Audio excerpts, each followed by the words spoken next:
Yes, the painting history. Next, there was a third category of imperial art called history painting.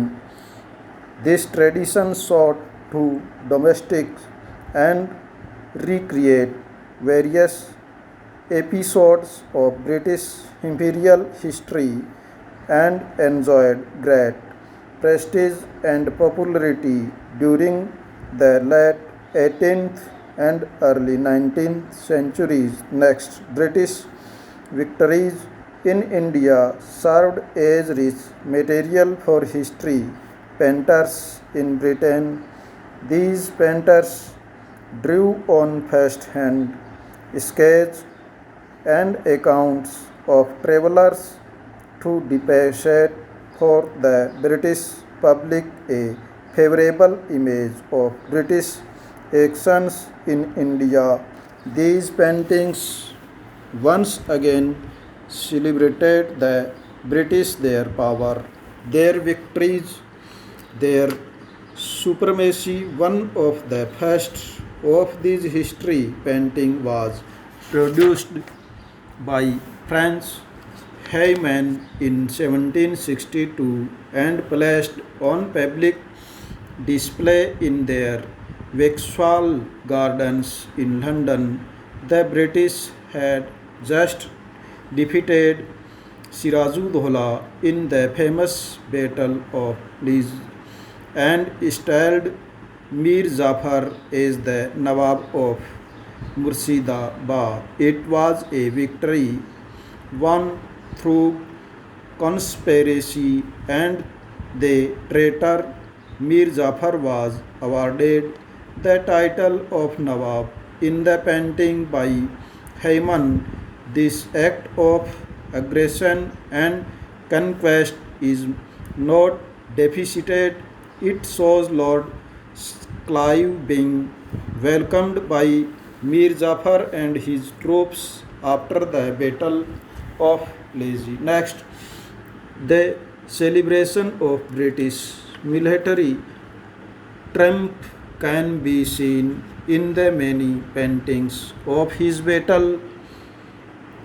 Tipu Sultan of Mysore, as you know, was one of the most powerful enemies of the British. He was finally defeated in 1799 at the famous Battle of.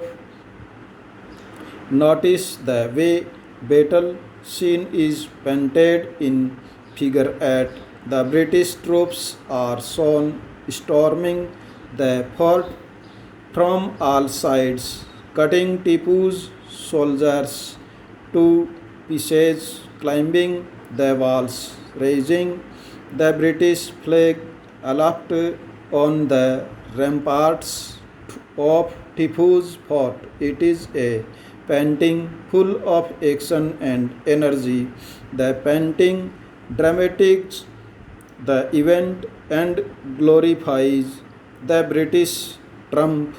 Imperial history paintings sought to create a public memory of imperial triumphs. Victories had to be remembered, implemented in the memory of people both in India and Britain. Only then could the British appear and all powerful. What happened to artists who earlier painted miniatures? Next, how did the painters at Indian courts react to the new traditions of imperial art? Next, we can see different trend in different courts. In Mysore, Tipu Sultan not only fought the British on the battlefield but also resisted the cultural traditions associated with them. He continued to encourage local traditions and had the walls of his palace at Singapore covered with the mural paintings done by local artists. Figure 10 shows you one of these.